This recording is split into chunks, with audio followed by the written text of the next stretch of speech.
So they took Jesus, and he went out, bearing his own cross to the place called the place of the skull, which in is called Golgotha. There they crucified him, and him with two others. One of them.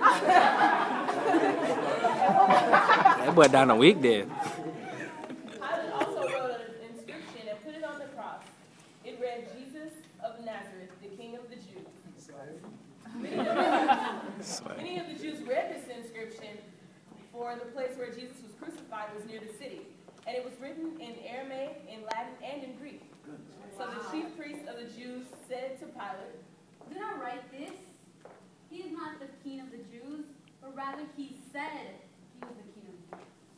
Pilate answered, None of my business, man. I wrote what I wrote because I wanted to write it, and that's how it's going to be. the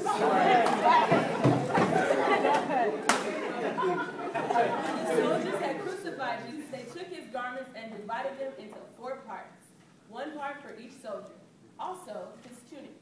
But the tunic was seamless, woven in one piece from top to bottom. So they said to one another, "Let us not tear it, but cast it for lots to see who it belongs to." this was so to fulfill the scripture which says, "They divided my garments among them, and for my clothing they cast lots." So the soldiers did these things. But standing by the cross of Jesus were his mother and his mother's sister, Mary the wife of Clopas, and Mary Magdalene. When Jesus saw his mother and the disciple whom he loved standing nearby, he said to his mother, "Woman, behold your son. then he said to the disciple, Behold your mother." and from that hour the disciple took her to his house. After this, Jesus, knowing that all was now finished, said to fulfill the scripture, I thirst.